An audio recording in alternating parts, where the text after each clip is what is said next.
किती टाकत असतात का?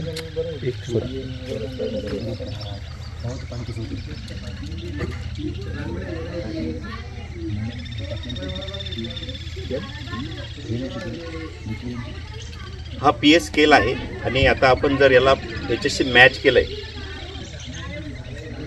तर आपण जी कलर स्केल दिसते आहे ती 8 ते 9 याच्यामध्ये याचा कलर मॅच होत आहे.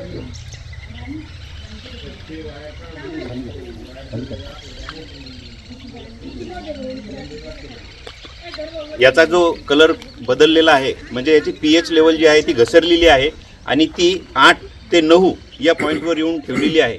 पूर्वी लोणार सरोवराचा पीएच जो होता तो 10 ते 11 होता, परंतु आता हा 8 ते 9 यामध्ये आलेला आहे. म्हणजेच पीएच चेंज झालेला आहे आपल्याला दिसत आहे. ही वॉटर स्केल सोल्युशन आहे आणि हे आतलं पाणी आहे.